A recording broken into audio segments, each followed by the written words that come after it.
Bonsoir mes chers amis. Alors voilà, comme on n'a pas voulu annuler le cours entièrement cette semaine, surtout que c'est une paracha extrêmement importante, la paracha de Kitetse. Donc c'est une sortie, pas n'importe quelle sortie, c'est la sortie en guerre. C'est une paracha qui contient le plus grand nombre de mitzvot. On a déjà traité ce thème par le passé. Et il y a une allusion extraordinaire qui est faite par nos Chachamim en disant qu'il y a exactement 74 commandements dans la paracha de Kitetse. Or, 74, c'est Ayin, c'est 70, Dalet, c'est 4. Donc, soit Ayin, Dalet, il se trouve que ce sont les deux lettres qui sont anormalement grandes, ce qu'on appelle en hébreu rabati, lorsque la lettre a une taille supérieure à la normale. Donc, c'est ce qu'on appelle rabati plus grande. Et dans la phrase que l'on connaît tellement bien, Shema Israël Hashem Elokeinu Hashem Echad, il se trouve que le Ayin de Shema est plus grand et le Dalet de Echad, donc la dernière lettre qui vaut 4, elle est aussi plus grande. Donc, on va essayer de chercher le lien entre cette paracha, le chiffre 74 et le schéma. Parce que si, comme je viens de vous le dire, les trois éléments sont réunis dans cette paracha, dans cette semaine, c'est que forcément, il y a un lien entre eux.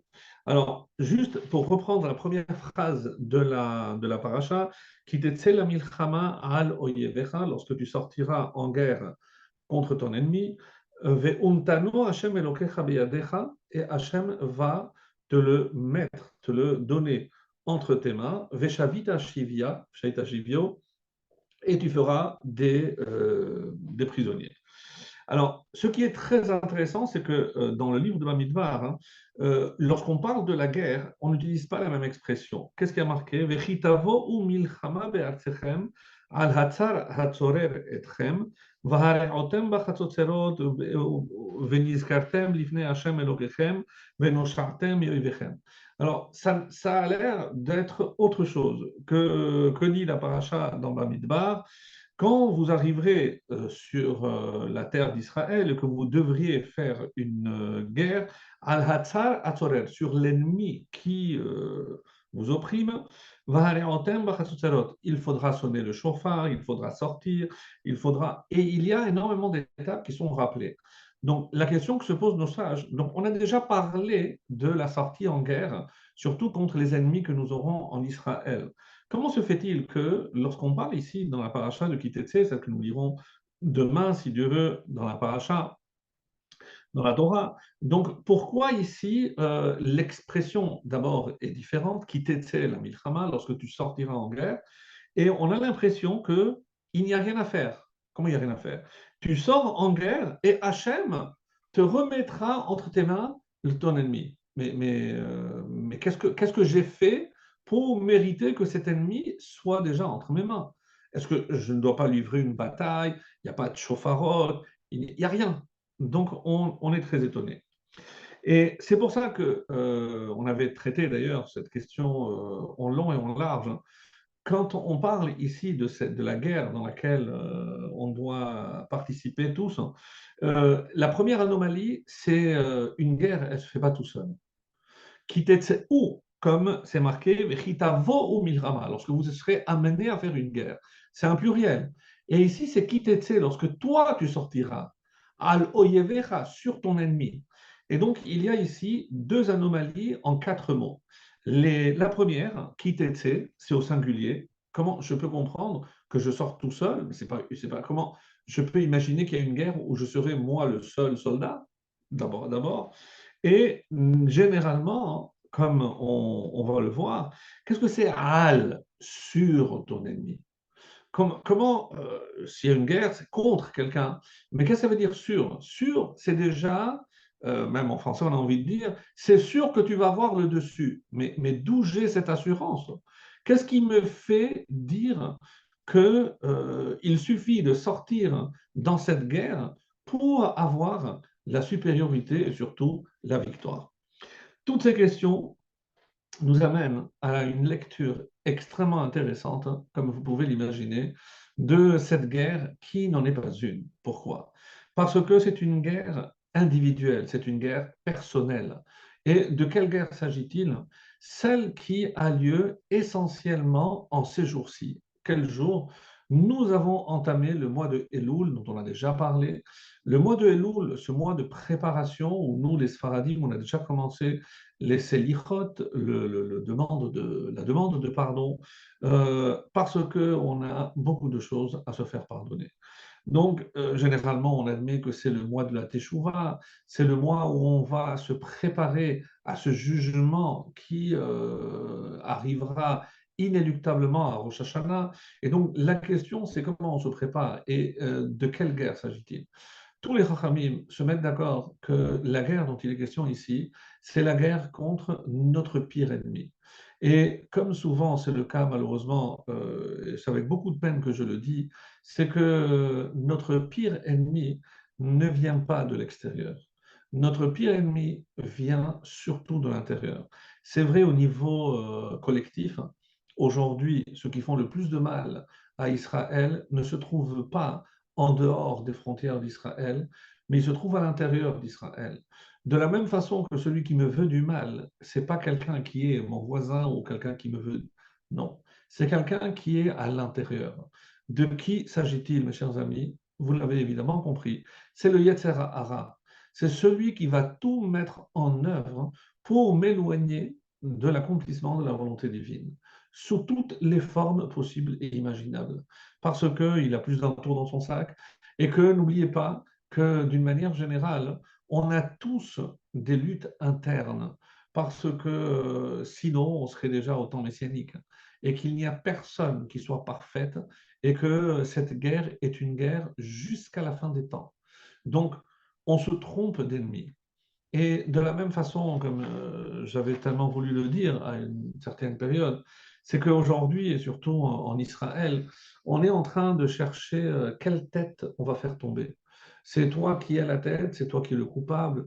Est-ce que le fait de chercher un coupable à ce qui s'est passé, ce qui se passe, est-ce que ça va amener une solution? Est-ce que ça va faire avancer le projet divin d'amener le Mashiach le plus vite possible?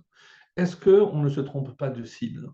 Est-ce qu'aujourd'hui, on pense que c'est en faisant tomber des têtes, que cherchant des responsables de ce qui s'est passé, il y a un grand problème à cela. Et ce problème provient essentiellement, alors je vais, puisque je dispose aussi de mon téléphone pour avoir, parce que je n'ai pas une bibliothèque à côté, et je vais vous lire et essayer de partager avec vous au niveau des psaumes, le psaume Kouf. Kouf, c'est le psaume 100.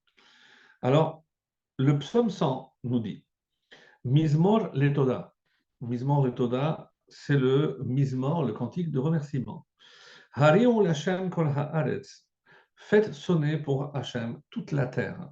Eivedou et Hachem besimcha. Servez Dieu dans l'allégresse. Bo'u lefanav birnana. Et venez devant lui avec joie. Déu, et sachez, qui Hachem hu ha-Elohim. Sachez que c'est Dieu, l'Éternel.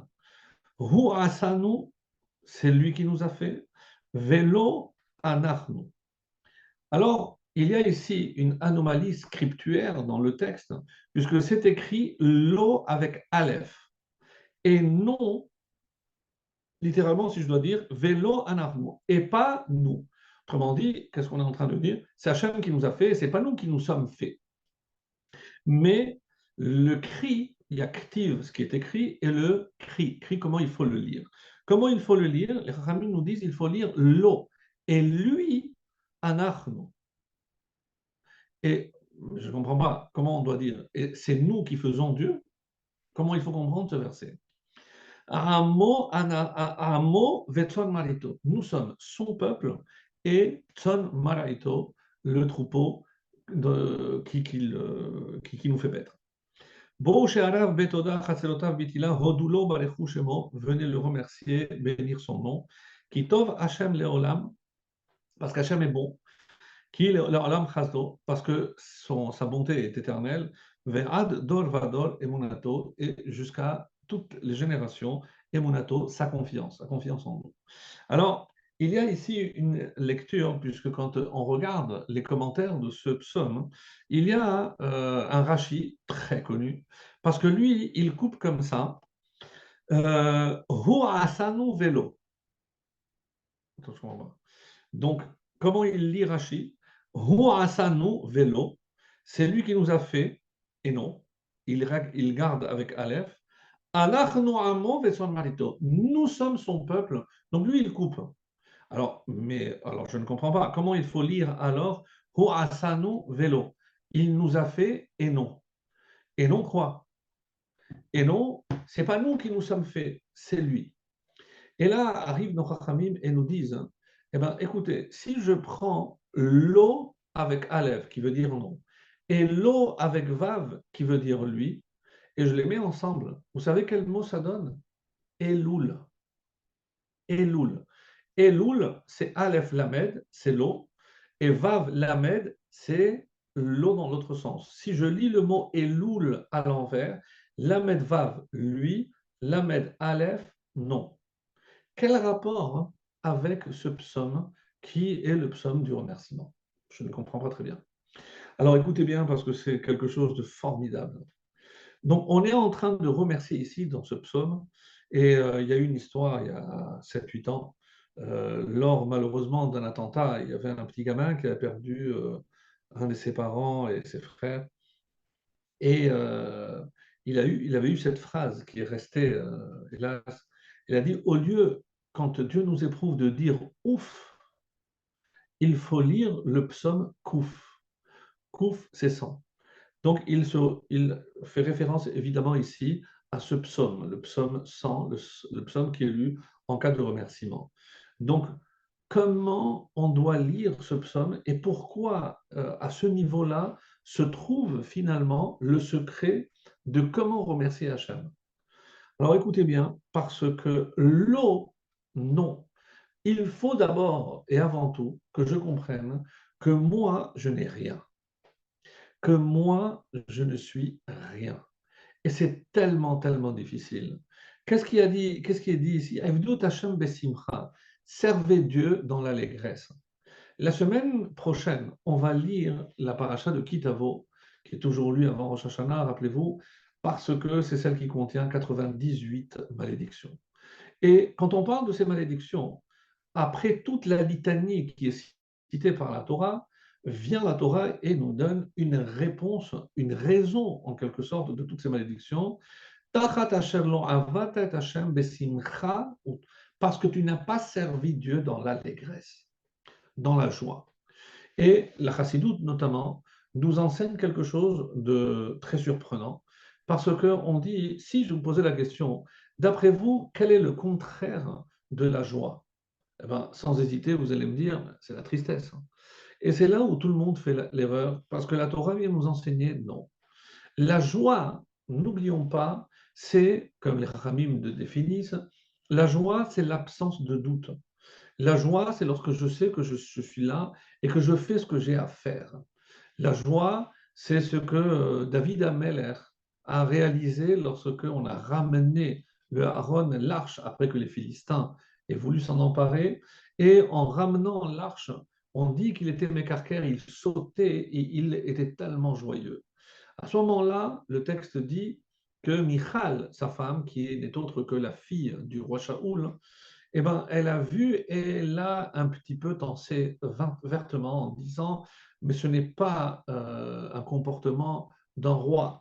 Elle qui avait vu son père toujours très sobre, puisque Shaoul avait une tenue exceptionnelle, et donc elle a mal interprété le comportement de David qui a répondu, eh ben, si j'avais encore la force, je danserais encore plus et je sauterais encore plus haut. Je vous en fais un petit peu le résumé. De là où on dit, mais qu'est-ce qui a provoqué une telle joie? Pourquoi David, est-ce que c'est juste parce qu'on a récupéré les tables, parce qu'on a récupéré l'arche? Non. David savait que quand Hachem a permis qu'on récupère les tables, c'est que Hachem nous avait pardonné, parce que perdre les tables, c'est un symbole quand même extrêmement, extrêmement négatif. Et si on a réussi à les récupérer, c'est parce que Hachem nous a pardonné. Et ce pardon divin qui nous dit en quelque sorte, ça y est, vous êtes pardonné, vous pouvez reprendre Aïvdou, la avoda, vous pouvez reprendre le service de manière normale. Et ça, c'est la plus grande source de joie qui soit.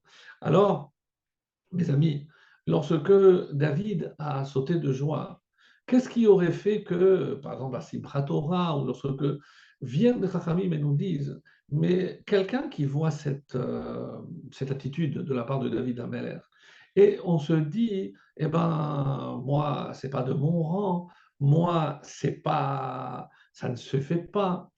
Alors les Chachamim analysent ce comportement et ils disent, à partir de cet exemple, que le contraire de la joie, c'est pas la tristesse, c'est la ga'ava. La ga'ava, mes amis, c'est l'orgueil.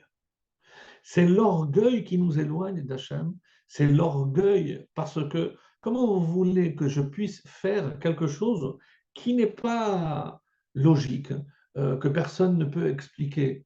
Mais c'est une insulte à mon intelligence de me demander de faire quelque chose qui n'est pas logique, qui ne s'inscrit pas dans une logique humaine.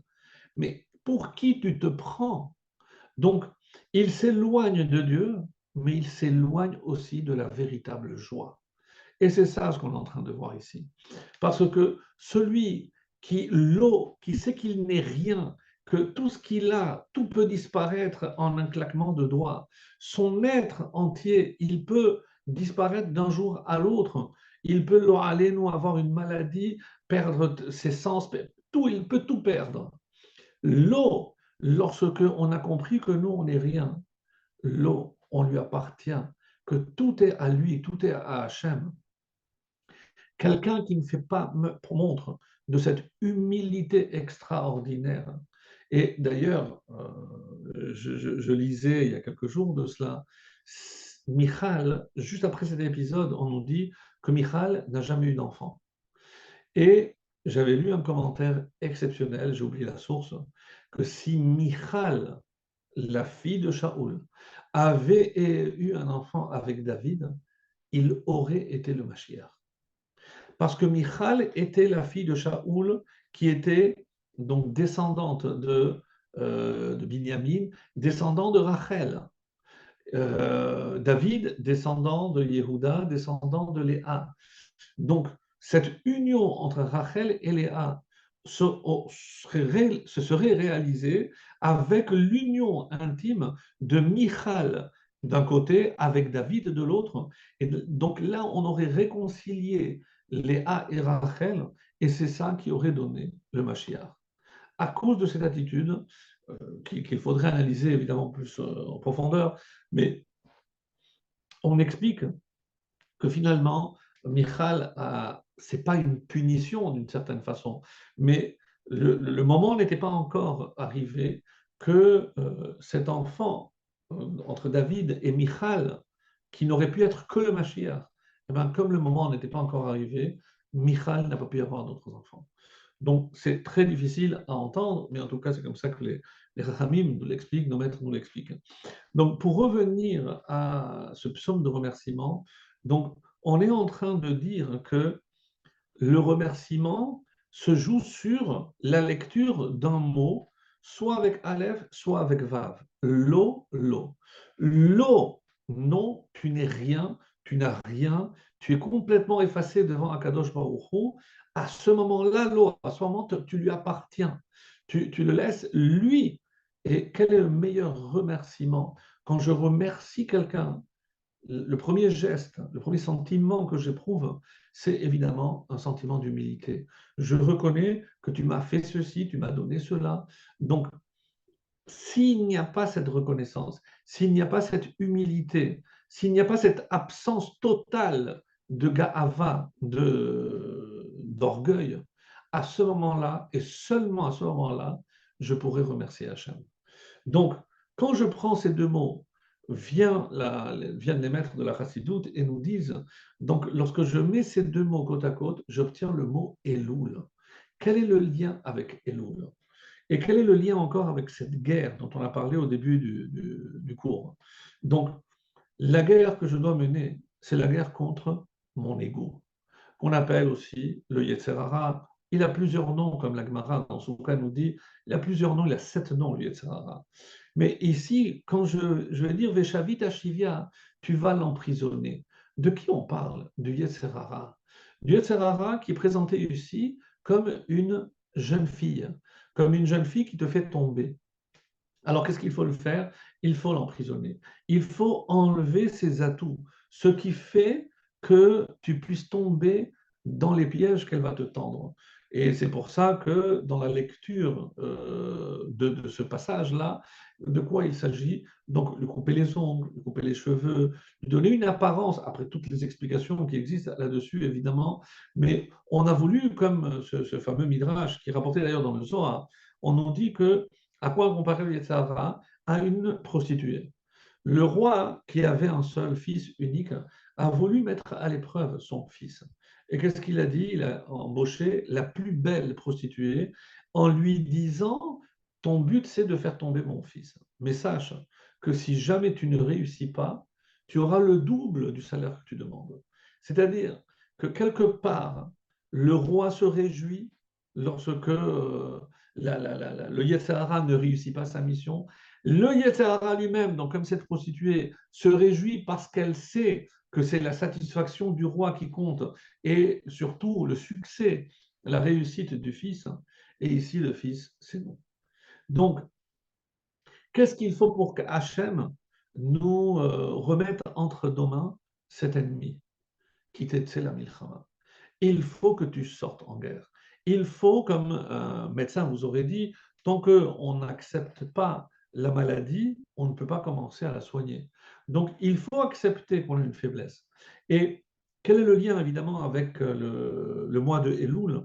Parce que Hachem va nous juger. Hachem va nous juger pour tout ce qu'on a fait, tout ce qu'on a raté. Donc, ce 12e mois dont on a déjà parlé, le mois du bilan, donc, c'est un mois où je dois évidemment faire preuve d'une très grande, très très grande humilité. Et Veshavit Hashivio, donc tu l'amènes à la maison. Et c'est quoi la maison d'un juif, hein? Les Rahamim nous disent la maison d'un juif, hein, comme c'est rapporté pour Yaakov par exemple, la maison d'un juif c'est Bet HaMidrash. C'est là où il va étudier. Que dit la Gemara dans le cas où quelqu'un est pris par, malheureusement, par le Yetzer Hara, il faut qu'il le prenne et qu'il l'amène au Beth Midrash. Donc pourquoi? Parce que dans la Beth Midrash, c'est mon domaine. Et tant que tu étudies la Torah, donc il ne pourra pas te toucher. Comme les Chachamim nous ont dit que la Torah est magna ou matzla. La Torah, non seulement elle protège, matzla, elle sauve. Quelqu'un qui a compris l'importance de la Torah, parce que cette Torah qui est la sagesse divine, c'est le seul moyen que j'ai de me connecter avec Hachem. Et en acceptant d'étudier la Torah, d'accomplir ces mitzvot, hein, c'est comme cela, mes amis, que pendant ce mois extraordinaire d'Elul, donc qui nous donne cette paracha extraordinaire, quand je prends les deux mots, j'ai dit que c'est le Ayin de Shema et Dalet de Echad, mais ensemble c'est Aed. Qu'est-ce que c'est Aed? Aed, c'est un témoin. Je viens témoigner de la grandeur de Dieu. Je viens témoigner que l'eau, moi je ne suis rien. L'eau, tout est à lui. Moi je m'efface devant Akadosh Baruch Hu. Et ce que Hachem te demande, c'est d'effacer ta volonté, comme c'est rapporté dans le Pirkei Avot. Efface ta volonté devant la sienne, et comme ça, il fera la tienne, la sienne. Il fera ce que toi tu veux, dans le domaine où justement, toi, dans la mesure où toi tu fais ce que lui, il te demande. Donc, pour revenir un petit peu à ce qui est écrit dans Iturei Torah, écoutez bien, c'est très beau. Kan ba'amiyad ha'aftacha, il y a comme une sorte de promesse qui t'était la milchama, dès que tu sortiras en guerre, al oyevecha, sur ton ennemi. Parce que si je commence à me dire, mais il est plus puissant, je n'arriverai jamais, c'est trop difficile. Comment voulez-vous que je me lève tous les matins au slichot, que je me lève la tfila, que je consacre un temps à étudier, je dois m'occuper de mon travail, je m'occupe tous les arguments sont bons. Donc, tant que j'ai les arguments contre, je n'ai rien à faire. Al, mais quand je sais que c'est moi qui domine, donc tu n'auras rien à craindre. Et c'est comme ça c'est marqué. Veilou, dans la paracha de Béalotra, comme j'ai dit, qu'est-ce qui a marqué? Il fallait sonner le chauffard, il fallait se rappeler, etc. Donc, vient le Admour de Kotsk et il nous dit Kesheata yotze lehatkif, lorsque tu viens attaquer, hassonner ton ennemi, celui qui te déteste, be'arzo dans ta terre, az untano Hashem biyadecha, Hashem le remettra entre tes mains.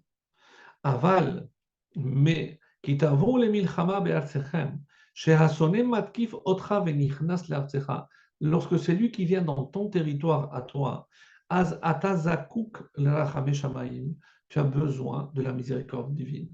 Tant que c'est toi qui attaques en premier, donc tu as la certitude de l'emporter. Mais si tu attends que ce soit lui qui vienne dans ton territoire, ça va être beaucoup, beaucoup plus difficile. Et malheureusement, on a vu les résultats. Alors, Azata Zakuk le Rachamé Shamay, Vechen Bemilchemet Hayetzer. Et ici, l'Admour de Kosk dit c'est exactement la même chose avec le Yetzer Hara. Pourquoi? Parce que le Yetzer Hara, qu'est-ce qui a marqué? Im lo netanolo drisata regel etzlecha. Si tu ne l'écrases pas avec ton pied, hanitzachon muftar. Lorsque tu te hales, lorsque tu l'écrases avec ton pied, tu n'as rien à craindre. C'est toi qui as la victoire. Im nichnas letochecha ve'titztarer le'achiko. Mais si tu le laisses approcher et te pénétrer, c'est-à-dire une fois qu'il sera introduit en toi, tizdakek le itamtut gadola, c'est là où tu auras besoin d'une force quasi surhumaine. Et c'est pour ça que lorsqu'on parle, de quoi on parle ici, c'est de la teshuva. Comment une fois que le mal est rentré en moi, comment je pourrais faire en sorte de m'en débarrasser? Ça va demander beaucoup, beaucoup d'efforts. Le Shem Mishmuel, qui est le Hadmour de Sochochov, à peu près il y a 100 ans, il écrit concernant notre paracha. Yesh lehavin ma shekan ne'emar. Comment il faut comprendre qui t'était la milchama lorsque tu sortiras en guerre? La shon yachid, c'est un singulier, comme on l'a fait remarquer. Vesham ne'emar, et alors que dans la paracha de Balotra, il y a marqué qui tavo ou milchama lorsque vous irez en guerre. Vient le Or HaChaim HaKadosh et dit Ma'u ki tetze la milchama, qu'est-ce que quand tu sortiras en guerre? Hayedoa she'en gedola mimenu. Lorsque tu sauras qu'il n'y a pas plus grande qu'elle. C'est la guerre la plus importante. Le Kliyakar dit Oyevecha avec Yud, la Shon Rabim, Vachar Kach Omer Untano. Donc Oyevecha, c'est tes ennemis. Untano, il le remettra entre tes mains, mais c'est au singulier. Comment on passe du pluriel au singulier? Ve'evelomema Untana, Gam Aloyevecha, Ve'havele Lemema. Il aurait dû dire que c'est ton ennemi, tes ennemis. Donc Untanam, c'est la question qu'il pose. Dans Michelet, il est rapporté au chapitre 16, le verset 22, lève cœur. Tov er apaim migibor. Il vaut mieux quelqu'un qui est patient, qui est longanime, migibor qu'un héros. Ou Moshel berucho est celui qui se contrôle, miloched ir, que celui qui est capable d'attraper une ville. Dans le Chovot al-Mavot, il est rapporté, Amrou al-Chassid, il y avait un jour un chassid, Shepaga anashim sheshavim milchama, qui rentrait d'une guerre, Veshalelu shalal acher, milchama chazaka. Et après avoir fait une bataille très difficile, ils sont revenus avec beaucoup de butin. Amar lahem, ce chassid leur a dit, Shavtem mina milchama aktana sholelim shalal, hit'ad Hita'atedu la milchama hagedola. Et ce que vous avez fait, c'est une petite bataille. Et regardez le butin que vous avez obtenu. Maintenant, il y a une plus grande bataille qui vous attend. Comme ça, il leur a dit. Et c'est quoi? Milchemet hayetzer. C'est la milchama contre votre penchant. Qui kol oyev, que shetenatzer otopam ushtaim, yeref mimecha, velo ya'ale libo lilachem becha. Et pourquoi il est plus grand? Pourquoi la bataille contre le Yetzer est plus grande? Parce qu'une fois que ton ennemi, tu l'as battu une ou deux fois, il n'osera plus revenir contre toi. Mais le Yetzer Hara jamais ne s'avouera vaincu. Jamais il pourra accepter une défaite. Et il reviendra. Qui kol oyev que c'est bon. Les dato itaron kochachal kocho aval yetzer, mais le yetzer, il n'agit pas comme n'importe quel ennemi. Pourquoi? Parce que tous les jours, il va tenter de remporter la victoire. Il ne te lâchera pas. C'est ça ce qu'il veut dire. Kemo shamru Alta amen be'atzmecha ad yom motra. Tu ne peux te faire confiance que jusqu'au jour de ta mort. Ve'eno mekil bektana shebektanot ve'al lecha ra'ouy shetihe nizhar. Et surtout, ne baisse jamais, jamais ta garde. Donc, lorsqu'on parle ici de cette bataille, on pourrait aussi assimiler, puisqu'on parle du schéma, on parle du mois de Elul, et il est rapporté dans la Torah que qu'est-ce que le Kohen HaMashuach, celui qui avait été élu, le Kohen qui avait été nommé à la tête de ses soldats, même si lui-même ne livrait pas bataille, mais qu'est-ce qu'il faisait, ce Kohen? Il leur faisait lire le schéma. Est-ce que vous saviez que c'est rapporté dans la Halacha?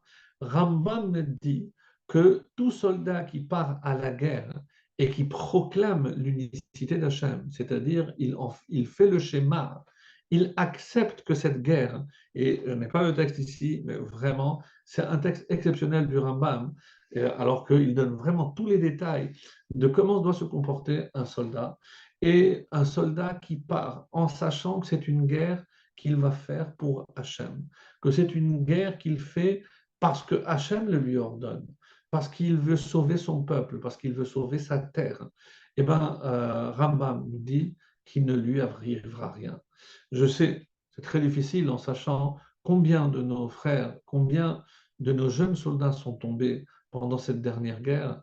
Alors, est-ce que c'est une sorte de capara? Est-ce que toutes ces victimes sont venues pour, quelque part, apporter une expiation afin que Hachem, enfin, entende notre voix et nous envoie le Mashiach et la Géoula. Donc, c'est tout ce qu'il faut espérer. On ne comprend pas forcément les comptes d'Hachem. Ce que je vous dis simplement ici, c'est que quand on parle de guerre, on ne peut pas évidemment éviter de penser à cette dernière guerre en se disant, mais qui a raison? Est-ce qu'il faut arrêter? Est-ce qu'il faut se retirer? Il y a tellement, tellement d'avis. Et même les Chachamim qui disent, non, on ne négocie pas, oui, la vie d'un seul juif vaut même 1000 vies d'autres. Est-ce qu'on aurait dû échanger les prisonniers, etc. Évidemment, ce n'est pas un cours de halakha, ce n'est pas un cours de politique, de géopolitique. La seule question qui se pose ici, c'est le fait que c'est Hachem qui a décidé de cette guerre et c'est Hachem qui peut arrêter cette guerre. Tant qu'on n'aura pas compris, mes chers, l'eau, que nous, on n'a rien à faire, à part la volonté divine. Et l'eau, qu'on aura compris que c'est de lui que peut venir le salut, la Géoula, la victoire finale contre cet ennemi terrible, tant à l'extérieur qu'à l'intérieur. Parce que, encore une fois, quand on voit le comportement de certains de nos frères juifs, on se pose des questions. Mais est-ce qu'ils sont véritablement nos frères? Est-ce qu'on peut imaginer que nos frères agissent de la sorte, prononcent de tels propos, cherchent à accuser ou à faire tomber des têtes? C'est ça le but. Et on sait très bien que c'est comme ça que le Yetzer fait. Et d'une manière générale, si on parle ici de Yetzer à titre individuel, imaginez la force à titre collectif. Donc, j'aimerais, sur ce qui est écrit ici dans le Chovot Levavot, de rappeler qu'on ne peut jamais, jamais baisser la garde.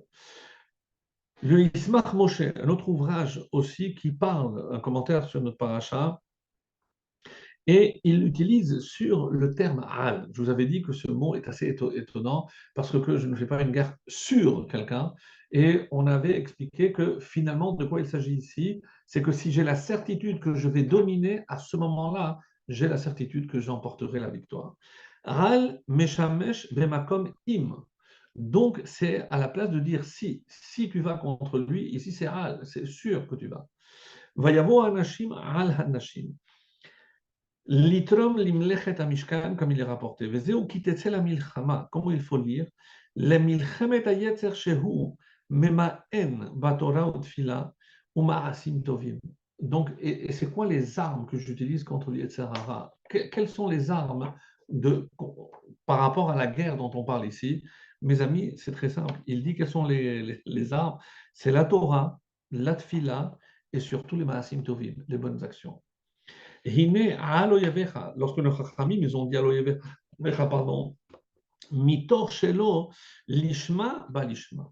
Parce que même si tu ne les fais pas dans une bonne intention, mais c'est pas grave, tu termineras en le faisant pour une bonne intention. Vekaru yotse imcha yachad biglal Havnayot ele lishma. Ve'av she'asitra achara shuva et ma she'na'asa shelo lishma. She'hatorah nilmedet mit'amim chitzoniim. Je peux avoir d'autres raisons. Quand je sais, par exemple, que certains disent, mais moi, je ne veux pas qu'il arrive quelque chose de mal à ma famille, à mes enfants. Donc, même ce que je fais, il y a un peu de l'olishma. Je ne le fais pas d'une manière désintéressée. Et ça existe aussi. Des gens qui vont agir parce que qu'ils disent, sinon, Hachem va m'envoyer ceci, il va m'envoyer cela. Évidemment que ce n'est pas la manière de faire. Mais malheureusement, ça existe. Alors, qu'est-ce qu'il dit? Et Mikol Makom, Umtano Hashem Elokecha Beyadecha Veshavim Tishilo.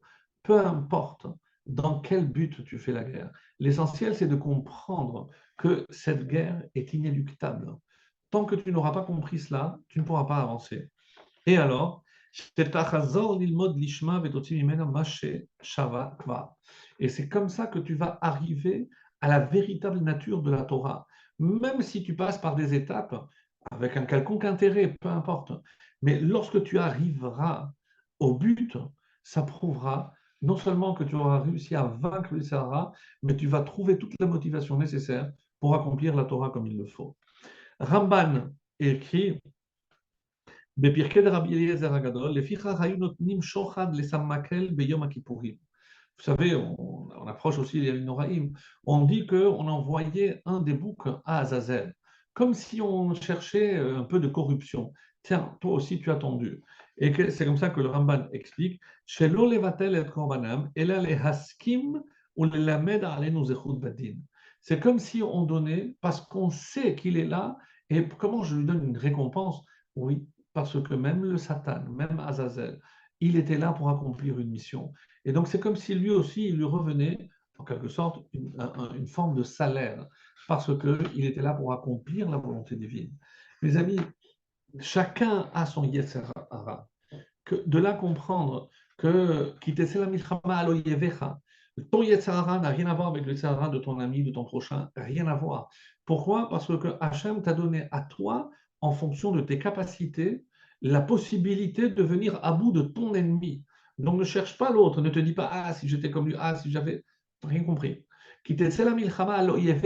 C'est ton ennemi ici, untano. Donc sache qu'il n'est pas là pour te faire tomber, que Hachem ne t'envoie pas cette épreuve pour t'écraser. C'est au contraire pour que toi tu l'écrases, pour que toi tu en sortes grandi, et parce que peut-être quelque part tu vas enfin comprendre quelle est la véritable force qui est cachée en toi. Dans le Zohar, il est dit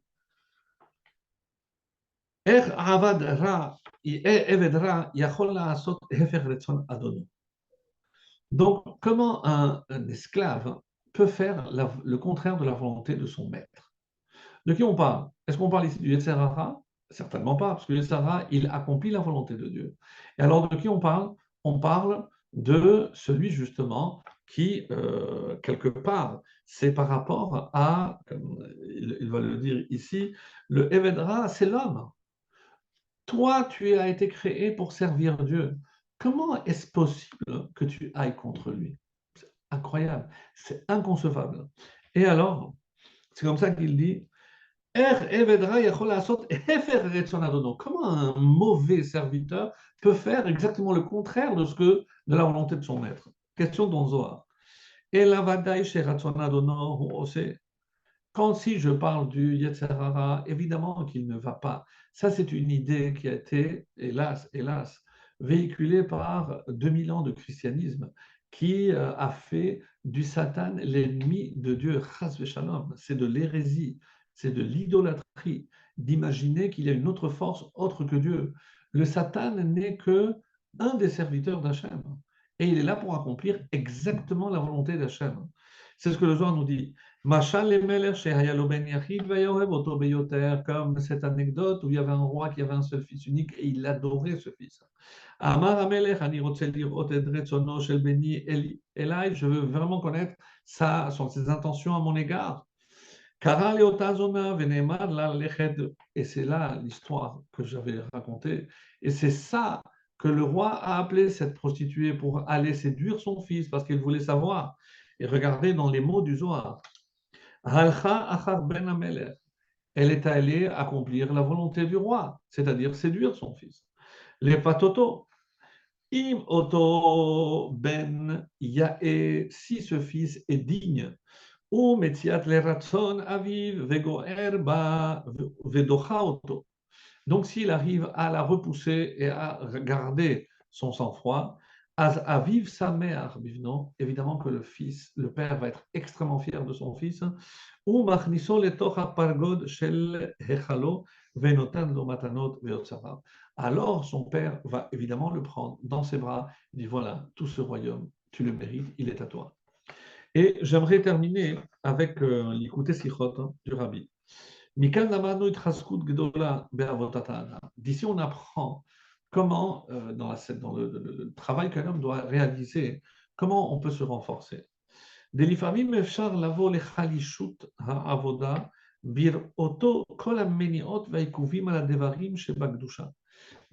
il nous paraît extrêmement difficile d'avancer dans tel ou tel chemin. Et on se dit, on n'arrivera pas, c'est trop dur, il y a trop d'obstacles, il y a trop d'embûches, je n'arriverai pas. Et d'où j'ai la certitude que je pourrais remporter cette bataille. Je n'ai plus de force. Je tombe, je peux me relever, mais j'arriverai pas. Et une histoire me vient en tête. Il n'y a pas eu de traces, je crois qu'il n'y a pas eu d'enregistrement, mais je ne sais pas s'il y a à peu près 20 ans, ou plus peut-être, avant que Netanyahou ne rentre en politique, il est allé rendre visite au rabbi. Et une des phrases qui a été par la suite rapportée dans l'échange qui a duré presque 45 minutes, on dit que c'était justement à l'approche de Simchat Torah. Et comme les Israéliens, donc Simchat Torah se termine avant, donc il est allé voir le rabbi, alors que pour le rabbi c'était le vrai Simchat Torah, le 8e jour, 9e jour de Sukkot. Et il a pris 45 minutes. Pendant 45 minutes, ils ont eu un échange. Et on ne sait pas tout ce qui s'est dit. Et une chose qui a percé, qui nous est parvenue, c'est que si tu rentres en politique, sache que tu rentres dans un monde où règne l'obscurité. Et le seul moyen pour que tu puisses remporter la victoire, c'est lorsque tu apporteras la lumière contre cette obscurité. Certains ont voulu interpréter l'obscurité comme le mensonge, et si tu te tiens toujours à la vérité, c'est comme ça que tu vaincras. Donc, encore une fois, il y a énormément d'embûches, et c'est précisément les personnes qui veulent faire le bien, les personnes qui veulent justement faire avancer les choses, c'est elles qui vont trouver le plus d'embûches. Et d'une manière générale, pour tout juif, c'est exactement le même chemin. Si on veut avancer, si le chemin est trop facile, il faut se méfier. C'est sûr qu'on n'est pas dans le bon chemin. Comment je peux avoir la certitude que je suis sur le bon chemin? C'est lorsque je vais trébucher, lorsque je vais avoir des obstacles, je vais avoir des embûches.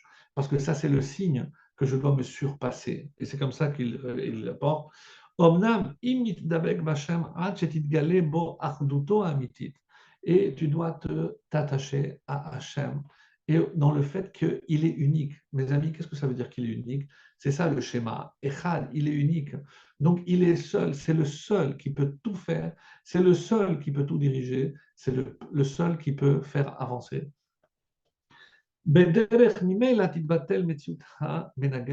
Et c'est comme ça que lorsque tu te soumettras, en quelque sorte, tu t'annuleras entièrement à Hachem, c'est à ce moment-là que Hachem s'exprime de la meilleure façon, parce que tu t'annules devant lui. Et qui est la personne qui s'annule le plus devant Hachem? Eh bien, c'est précisément le roi. Le roi Melech en hébreu, let midile klum. De lui, il n'a rien. Et on dit que si tout le monde a l'obligation d'écrire un Sefer Torah, le roi avait un petit Sefer Torah toujours sur lui, parce qu'il représente la divinité sur terre. Et donc, il sait que sans la Torah, il n'est rien. Malheureusement, c'est ce qu'on n'a peut-être pas compris assez bien. Et alors, exactement, c'est pour ça que ça m'est venu cette histoire. C'est comme la lumière qui repousse les ténèbres. Donc, je ne peux pas lutter contre l'obscurité. Comment je vainc l'obscurité? Non.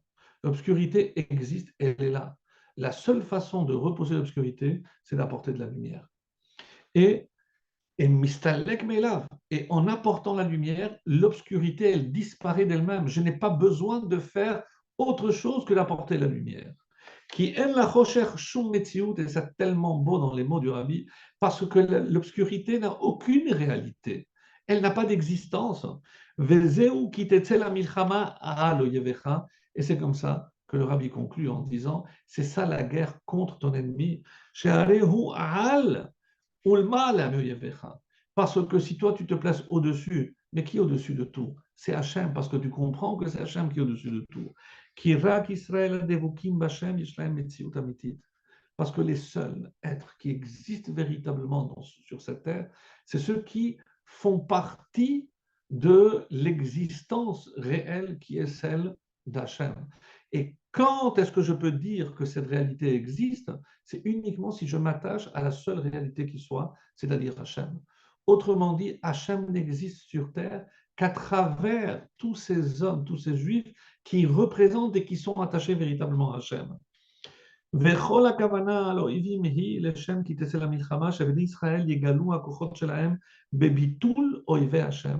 Et c'est comme ça que lorsque nous on s'annulera devant Hachem, Hachem annulera tous nos ennemis devant nous.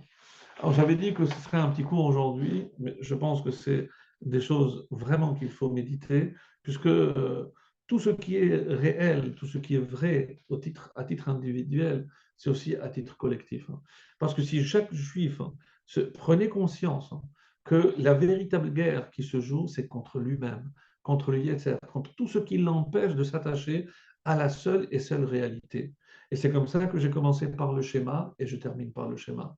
On commence notre existence par le schéma et on quitte notre existence par le schéma.